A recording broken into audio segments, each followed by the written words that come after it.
ഞാൻ നൂലിൽ കെട്ടി ഇറങ്ങി വന്ന ആളാണ് എന്നുള്ള ധാരണയൊന്നും വേണുഗോപാലിനും ആരിഫിനും വേണ്ട. കളി കുറേ ഗ്രൗണ്ടിൽ കളിച്ചിട്ടാണ് ആലപ്പുഴയുടെ ഗ്രൗണ്ടിലേക്ക് വന്നിട്ടുള്ളത്. അമിഷം നടന്നു വരുമ്പോ ആലില പോലെ വിറക്കുകയാണെന്നേ ആരിഫ്. കഴിഞ്ഞ 2019 തെരഞ്ഞെടുപ്പിൽ ആറ്റിങ്ങലിലേക്ക് പോകണമെന്നാണ് പറഞ്ഞത്. എന്റെ സഹപ്രവർത്തകരോടൊക്കെ ഞാൻ പറഞ്ഞു, ഞാൻ പാലക്കാട് തന്നെ മത്സരിച്ചാ പോലെ. അപ്പൊ പറഞ്ഞു, അല്ല, ആറ്റിങ്ങലിൽ പോകണം, അതൊരു ചുവപ്പ് കോട്ടയാണ്. മുഖ്യമന്ത്രി തന്നെ അവിടെ ചെന്നാൽ വല്ല അക്ഷരം ഉണ്ടെന്നുണ്ടോ? എന്തെങ്കിലും പറയോ? അല്ലെങ്കിൽ പറയാൻ അറിയുമോ? എന്താ പറയാൻ അറിയാത്തത്? എന്തായാലും കേരളത്തിലെ കാര്യങ്ങളിപ്പോ നോക്കിയിട്ട് കേരളത്തിന്റെ മുഖ്യമന്ത്രി പിണറായി വിജയൻ ഒരു പരുവത്തിലാക്കിയിട്ടുണ്ട് എന്നുള്ള കാര്യത്തിൽ ഒരു തർക്കവും വേണ്ട. നിങ്ങൾ കേരളം ഇപ്പൊ ശരിയാക്കി തരാം എന്ന് പറഞ്ഞ് ആ സിനിമയിൽ കുതിരവട്ടം പപ്പുവിന്റെ ആ ഒരു രംഗം ഓർമ്മ വരുന്നില്ലേ? സ്പാനർക്കും അഴിക്കും തിരിക്കും, ഇപ്പൊ ശരിയാക്കി തരാം എന്ന് പറഞ്ഞ് ഒന്നും നിങ്ങൾ ശരിയാക്കിയില്ല.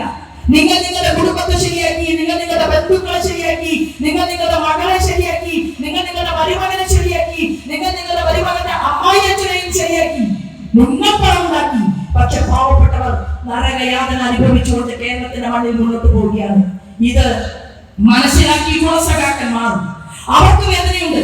AK ഗോപാലിനെ പോലെ, EM ശങ്കരൻ നമ്പൂതിരിപ്പാടിനെ പോലെ, നായനാരെ പോലെ ഈ കേരളത്തില് പ്രഗത്ഭമതികളായിട്ടുള്ള ഉള്ളവരും ഇല്ലാത്തവരും തമ്മിലുള്ള അന്തരം കുറയ്ക്കണമെന്ന് ആവശ്യപ്പെട്ടുകൊണ്ട് പട്ടിണി കിടക്കാനും ഒളിവിൽ കഴിയാനും പ്രസ്ഥാനത്തെ വളർത്താനും കഷ്ടപ്പെട്ട കഠിന യാതന അനുഭവിച്ചു എന്ന് പറയുന്ന ആ കമ്മ്യൂണിസ്റ്റുകാരുടെ മുഴുവൻ ആശയത്തെയും കാത്തിൽ പറത്തിക്കൊണ്ടാണ് കേരളത്തിന്റെ മുഖ്യമന്ത്രി സ്വന്തം കുടുംബാധിപത്യത്തിലൂടെ, സ്വേച്ഛാധിപത്യത്തിലൂടെ ഈ കേരളത്തിന്റെ മണ്ണിൽ മുന്നോട്ട് പോകുന്നത് എന്ന് ജനങ്ങൾക്ക് മനസ്സിലായ ഒരു കാലാംശത്തിലാണ് നമ്മൾ നമ്മുടെ ഭാരതീയ ജനതാ പാർട്ടിയുടെ സ്ഥാനാർത്ഥികളെ കേരളത്തിന്റെ മണ്ണിൽ നമ്മൾ അവതരിപ്പിക്കുന്നത്. വേണുഗോപാലും ആരിഫും പറയുന്നത് പോലെ വലിയ കഴിവൊന്നുമില്ല.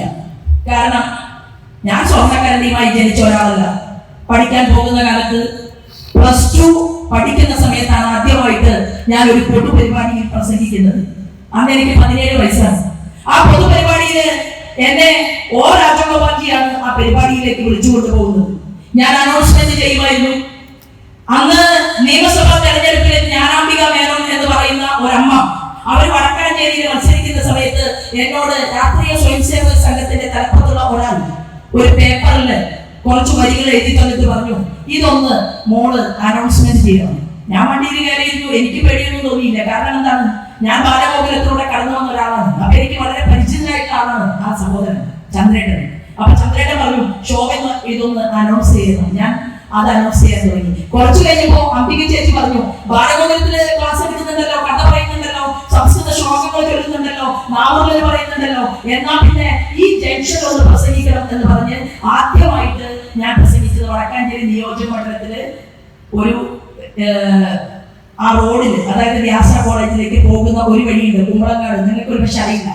ആ പ്രദേശത്ത് ഞാൻ പ്രസംഗിക്കുകയാണ്. അപ്പൊ ഞാൻ പ്രസംഗിച്ചു, പറയാതെ ഞാൻ പ്രസംഗിച്ചു. പറഞ്ഞ കാര്യങ്ങളെല്ലാം ഞാൻ പറഞ്ഞു. എനിക്കത് പഠിച്ച് പ്രസംഗിക്കാൻ സാധിച്ചു. പിന്നെ കടലാസില്ലാതെ പേപ്പറില്ലാതെ പ്രസംഗിക്കാൻ സാധിച്ചു. അവിടെ അത് കഴിഞ്ഞപ്പോൾ പുഷ്പാകരേട്ടൻ എന്ന് പറയുന്ന ഒരാൾ പാർലമെന്റിൽ അവിടെ മത്സരിക്കുന്നുണ്ട്. ചേലക്കര അവിടെ SC സീറ്റില് സംവരണ മണ്ഡലത്തിൽ മത്സരിക്കുന്നുണ്ട്. അപ്പൊ ആരായി പ്രസംഗിക്കുന്നത് നോക്കിയിട്ട് കാർ വന്ന് അവിടെ നിർത്തിയിട്ട് പുഷ്പാകരേട്ടൻ എന്റെ അരികിലേക്ക് വന്നു. അപ്പൊ അദ്ദേഹത്തിന്റെ കൂടെ ബാലഗോകുലത്തിന്റെ കൃഷ്ണകുമാർജി ഉണ്ടായിരുന്നു. അപ്പൊ കൃഷ്ണകുമാർജി പറഞ്ഞു, ഈ കുട്ടിയെ ഞാൻ പ്രസംഗിക്കാൻ വേണമെങ്കിൽ തരാം. അപ്പൊ പുഷ്പാകരേട്ടൻ ചോദിച്ചു, എന്നാ പിന്നെ ഇന്നൊരു പ്രസംഗം ചേലക്കരയിൽ നടത്താൻ പറ്റുമോ? ഞാൻ പറയാം, കാരണം എന്നെ കുറെ കാര്യങ്ങളൊക്കെ ഇപ്പൊ കോൺഗ്രസിലെയും മാർക്സിസ്റ്റ് പാർട്ടിയുടെ ആളുകൾ പറയുന്നുണ്ട്. അപ്പോ അതിനൊന്നും ഞാൻ പറഞ്ഞു മറുപടി പറയുകയാണ്, ഞാൻ നൂലിൽ കെട്ടി ഇറങ്ങി വന്ന ആളാണ് എന്നുള്ള ധാരണയൊന്നും വേണുഗോപാലിനും ആരിഫിനും വേണ്ട. കളി കുറേ ഗ്രൗണ്ടിൽ കളിച്ചിട്ടാണ് ആലപ്പുഴയുടെ ഗ്രൗണ്ടിലേക്ക് വന്നിട്ടുള്ളത്. അങ്ങനെ പുഷ്പാകരേട്ടന്റെ കാലിൽ കയറ്റി കൊണ്ടുപോയി. നിങ്ങൾ കഴിയുമ്പോ ഉച്ചഭക്ഷണം കഴിക്കാനില്ല എന്റെ വീട്ടിൽ. ഞാൻ അവിടെ വ്യാസ കോളേജിൽ പഠിക്കുന്നത് ABVPയുടെ പ്രവർത്തകയായിട്ട് അവിടെ പ്രവർത്തിക്കുന്നുണ്ട്. പോസ്റ്റ് ഗ്രാജുവേഷൻ പഠിക്കുന്ന വലിയ താടിയും മുടിയും നീട്ടിയിട്ടുള്ള ചേട്ടന്മാരിരിക്കുന്ന കോളേജിൽ SFIക്കാർക്കിടയിലേക്ക് എന്നെ എന്റെ അന്നത്തെ ABVPയുടെ നേതാക്കൾ ഗുരുസ്വാമിയും ശശികുമാറായിട്ട് കൊണ്ടുപോയിട്ട് പറഞ്ഞത്, വാതിലിന്റെ ഇപ്പുറത്ത് നിന്നിട്ട് അവർ പോയി. അവർ പറഞ്ഞു, ഇവിടെ കയറി പ്രസംഗിക്കണം. അവരെന്നെ തടയും, എന്നെ കൈകാര്യം ചെയ്യുമെന്നൊക്കെ പറഞ്ഞു. ഞാൻ ചോദിച്ചു, എടോ നിങ്ങൾക്ക് 2 നാവൂരിൽ ചൊല്ലാൻ അറിയോ? കിളിരൂടുള്ളി വാലുള്ളി, വാലുള്ളിയിൽ ഒരു ചോറുള്ള. ഡിഗ്രി ഒക്കെ പഠിച്ച ആളല്ലേ, അതൊന്ന് ചൊല്ലിയേ. ചൊല്ലാൻ കിട്ടിയില്ല. കാരണം എന്താണ്, അവർ ബാലഗോകുലത്തിൽ പോയിട്ടില്ല, അല്ലെങ്കിൽ അവർക്കത് പറയാറില്ല. അങ്ങനെയാണ് അവിടുത്തെ ജയദേവൻ എന്ന് പറയുന്ന SFIക്കാരനെ ഞാൻ തോൽപ്പിച്ചത്. നാവൂരിൽ ചൊല്ലിയിട്ടാണ്. ഞാനിത് പറയാൻ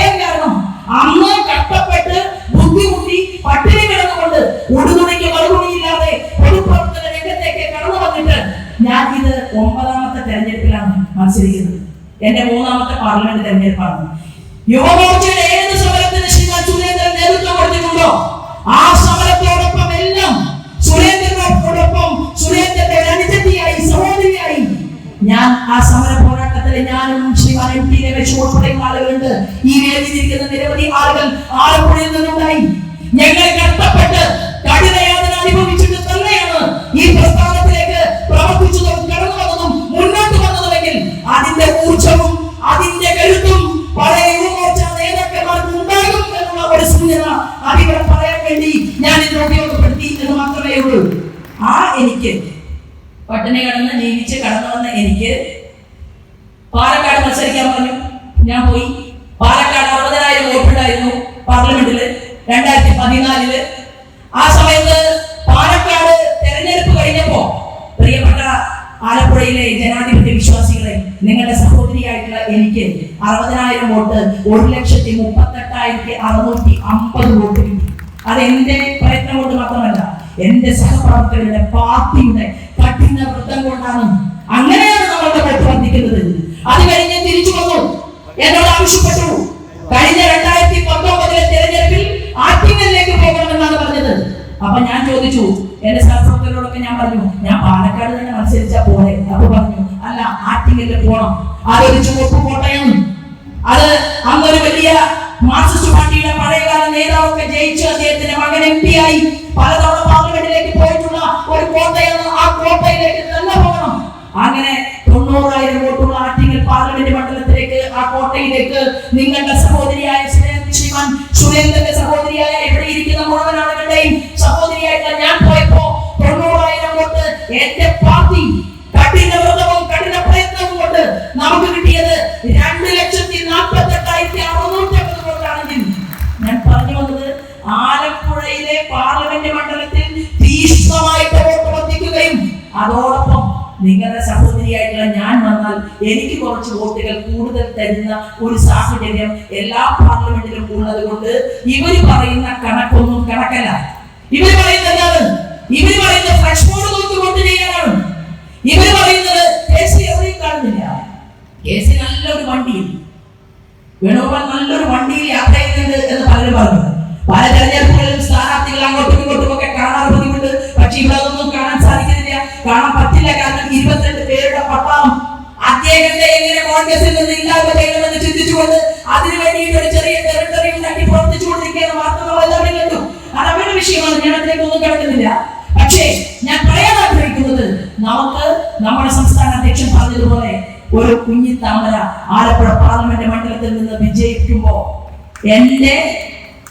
നമ്മുടെ നേതാവ് സംസ്ഥാന അധ്യക്ഷൻ വയനാടിൽ നിന്ന് അമേത്തിയില് രാഹുൽ ഗാന്ധിയെ പരാജയപ്പെടുത്തി സ്മൃതി ഇറാനിയെങ്കിൽ വയനാടിന്റെ മലമടക്കുകളിൽ നിന്ന് പാവപ്പെട്ട പാർശ്വവൽക്കരിക്കപ്പെട്ടവർക്ക് വേണ്ടി പോരാട്ടം നടത്തി മുന്നോട്ട് വന്നിട്ടുള്ള നമ്മുടെ സംസ്ഥാന അധ്യക്ഷൻ ഒരു കുഞ്ഞി താമരയുമായിട്ട് ഡൽഹിയിലേക്ക് വണ്ടി കയറുമ്പോ അദ്ദേഹത്തിന്റെ പിറകിൽ അദ്ദേഹത്തിന്റെ സഹപ്രവർത്തകയായിട്ടുള്ള എനിക്കും ഒരവസരം നൽകണം എന്ന് അഭ്യർത്ഥിക്കാൻ വേണ്ടിയിട്ടാണ് ആലപ്പുഴയിലെ ജനാധിപത്യ വിശ്വാസികളുടെ മുന്നിൽ അദ്ദേഹവും ഞാനും ഇന്ന് ഈ വേദിയിൽ ഒരുമിച്ച് നിൽക്കുന്നത്. അമിഷ നടന്നു വരുമ്പോ, ഞാനല്ല പറഞ്ഞത്, ആരിഫ പറഞ്ഞത്, അമിഷ നടന്നു വരുമ്പോ ആലില പോലെ വിറയ്ക്കുകയാണെന്നേ ആരിഫ്. കാൽമുട്ടുകൾ കൂട്ടിയിടിച്ച് ആലില പോലെ വിറയ്ക്കാൻ. നിങ്ങൾ തെറ്റ് ചെയ്തിട്ടുണ്ടെങ്കിൽ മാത്രമേ നിങ്ങൾ അമിഷാജ് പിടിക്കൂ. തെറ്റ് ചെയ്യാത്ത ഒരാളെയും അമിഷാജ് ഉപദ്രവിക്കില്ല. അപ്പൊ ആരിഫ് ആലില പോലെ വിറച്ചുകൊണ്ട് പാർലമെന്റിനകത്തിരുന്നപ്പോ കായംകുളം നിയോജക മണ്ഡലത്തിലെ ജനങ്ങൾക്ക് പള്ളികളിൽ പോകാൻ, അമ്പലത്തിൽ പോകാൻ, സ്കൂളുകളിൽ പോകാൻ, ആശുപത്രികളിൽ പോകാൻ സംവിധാനം ഒരുക്കാതെ ഒരു ചർച്ച പോലും നിതിൻ ഗഡ്കരിജിയുമായി നടത്താൻ പറ്റാത്തത് കൊണ്ട് കായംകുളം പ്രദേശത്തെ ജനങ്ങൾ മുഴുവൻ നിത്യ ദുരിതത്തിലാണ്. 5 കവാടങ്ങളാണ് ആ റോഡുകളിൽ അടക്കപ്പെട്ടിട്ടുള്ളത്. ആ കവാടങ്ങൾ അടക്കപ്പെട്ടപ്പോ നിങ്ങളുടെ മുൻ MP എന്ത് ചെയ്തു? ഒരു ചർച്ചയ്ക്ക് പോയോ? ഉണ്ടെങ്കിൽ ആ ഫോട്ടോ പ്രസിദ്ധീകരിക്കാൻ ഇവിടെ ഇടതുപക്ഷ ജനാധിപത്യ മുന്നണിയുടെ ഇപ്പോഴത്തെ സ്ഥാനാർത്ഥി തയ്യാറാകണം. നിങ്ങൾ കളവ് പറയുകയാണ്. ആര് ചെന്നാലും അപ്പോയിന്റ്മെന്റ് കൊടുക്കും, കാണും ശ്രീമാൻ നിതിൻ ഗഡ്കരി. നിങ്ങൾ ചെയ്തില്ല. പകരം നിങ്ങൾ ഫേസ്ബുക്കിൽ ഒരു പോസ്റ്റ് ഇട്ടു, പിണറായി വിജയനെ കണ്ടു. പിണറായി വിജയനെ കണ്ടു പറഞ്ഞിട്ട് എന്ത് കാര്യമുണ്ട്? പിണറായി വിജയൻ കേരളത്തിലെ മുഖ്യമന്ത്രിയാണ്, ശരി തന്നെ. പക്ഷേ കേന്ദ്രത്തിൽ ഹൈവേയുടെ വികസന പ്രവർത്തനങ്ങളെ കുറിച്ച് ചർച്ച ചെയ്യണമെങ്കിൽ അത് നിതിൻ ഗഡ്കരിയെ കാണണ്ടേ? മുഖ്യമന്ത്രി തന്നെ അവിടെ ചെന്നാൽ വല്ല അക്ഷരം ഉണ്ടെന്നുണ്ടോ? എന്തെങ്കിലും പറയുമോ? അല്ലെങ്കിൽ പറയാൻ അറിയുമോ? എന്താ പറയാൻ അറിയാത്തത്? അദ്ദേഹത്തിന്റെ കൂടെ നടക്കുന്ന ഒരാളെയും വിശ്വാസമില്ല. ഉണ്ടോ? പാർട്ടിക്കാരെ വിശ്വാസമില്ല. ഇപ്പോൾ ഒരു പ്രത്യേക ലോബിയുടെ പിറകിലാണ് മുഖ്യമന്ത്രി മുന്നോട്ട് പോകുന്നത്. ഇവിടെ മാർക്സിസ്റ്റ് പാർട്ടിയുടെ എത്രയോ നേതാക്കന്മാർ, സഹപ്രവർത്തകന്മാർ, അവർക്കറിയാം അവരുടെ നേതാവ് മുന്നോട്ട് പോകുന്നത് ശരിയായ ദിശയിലല്ല എന്ന് അവർക്ക് പൂർണ്ണ ബോധ്യമുണ്ട്. ഞാൻ സൂചിപ്പിച്ചത്, പ്രിയപ്പെട്ടവരെ, 6 വർഷക്കാലം ഇന്ത്യയുടെ പ്രധാനമന്ത്രിയോടൊപ്പം ഭാരതീയ ജനതാ പാർട്ടിയുടെ ദേശീയ എക്സിക്യൂട്ടീവിൽ പങ്കെടുക്കാൻ സാധിച്ചിട്ടുള്ള ഒരു സാധാരണക്കാരിയാണ് ഞാൻ, നിങ്ങളുടെ സഹോദരി. എനിക്ക് മോദിജിയെ നേരിട്ടറിയാം. മോദിജിക്ക് ശോഭ എന്ന പേരെടുത്ത് എന്നെ വിളിക്കാനും സംസാരിക്കാനും ഒക്കെ അറിയാം. അപ്പൊ പാർലമെന്റിൽ കിട്ടുന്ന സമയം കൂടാതെ ഇന്ത്യൻ പ്രധാനമന്ത്രിയുടെ വീട്ടിലും എനിക്ക് പലതവണ പോകാൻ അവസരം കിട്ടിയിട്ടുള്ള ഒരു സാധാരണക്കാരിയാണ്.